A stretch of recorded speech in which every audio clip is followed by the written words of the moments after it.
This is Democracy Now!, democracynow.org. I'm Amy Goodman. We turn now to Pakistan.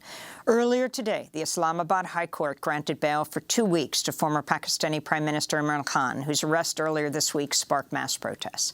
On Tuesday, paramilitary forces arrested Khan on corruption charges, but then on Thursday, Pakistan's Supreme Court ruled his arrest was invalid and unlawful. Khan had served as Pakistan's Prime Minister from 2018 to 2022, when he was ousted from office in what he described as a, quote, U.S.-backed regime change plot backed by his opposition.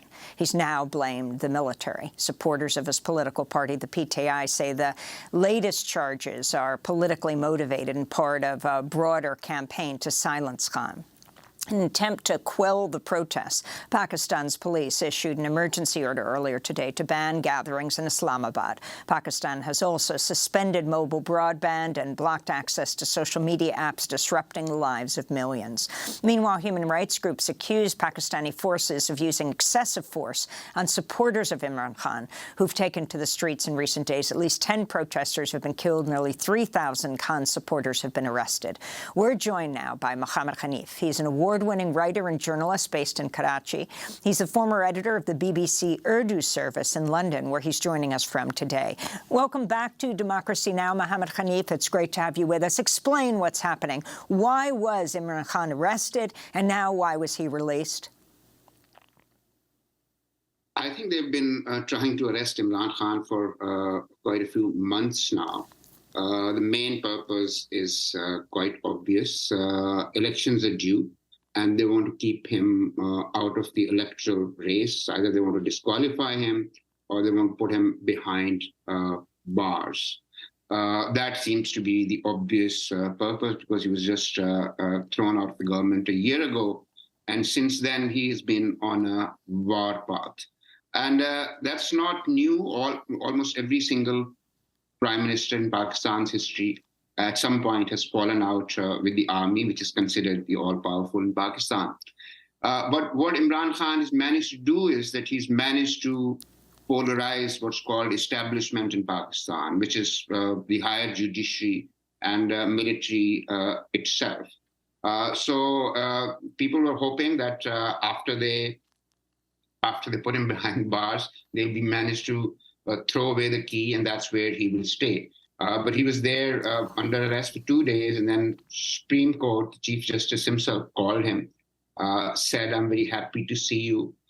Then from a lockup, put him into a state guest house, asked him to basically invite his friends over and have an easy night's sleep.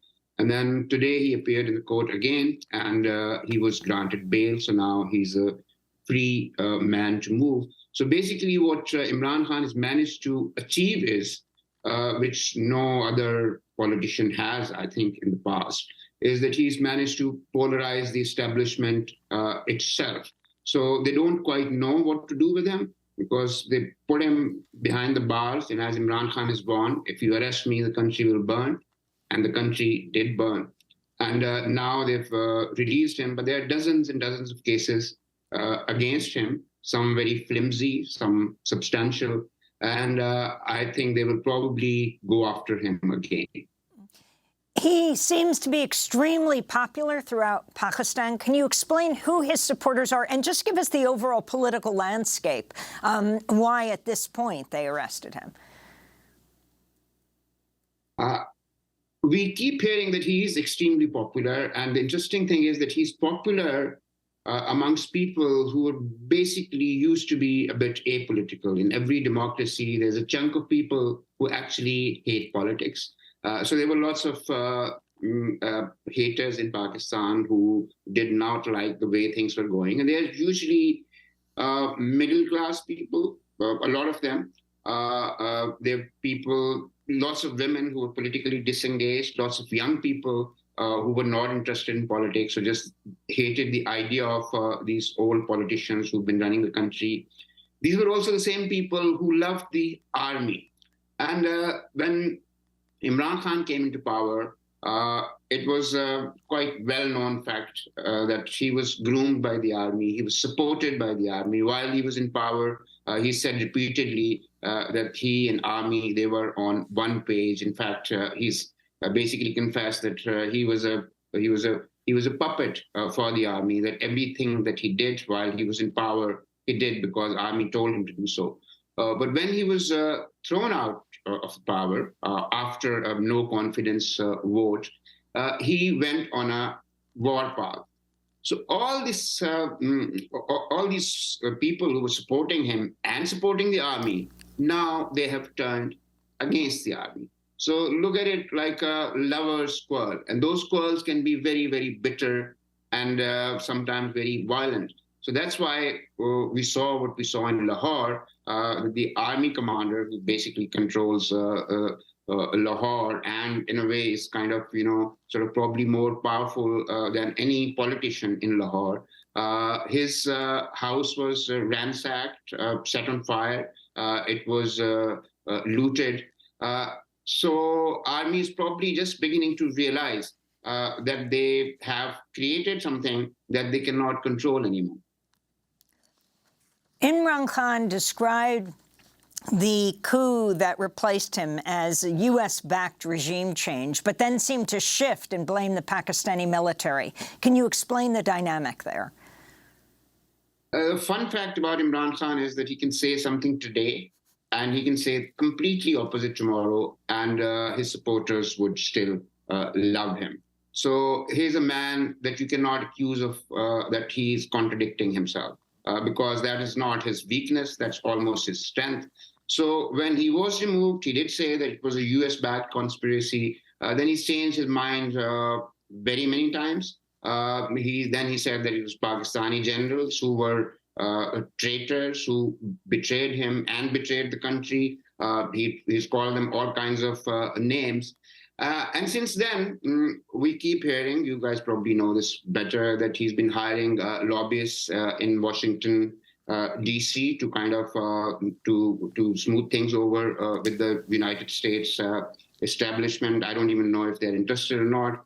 But as a Pakistani, one thing that I found a bit scary in the last few weeks is that there's this dude called Zalmay Khalilzad, is I think his name, who kind of first tried to liberate Iraq and then Afghanistan, and we both know what happened there. So was the U.S. ambassador to Afghanistan?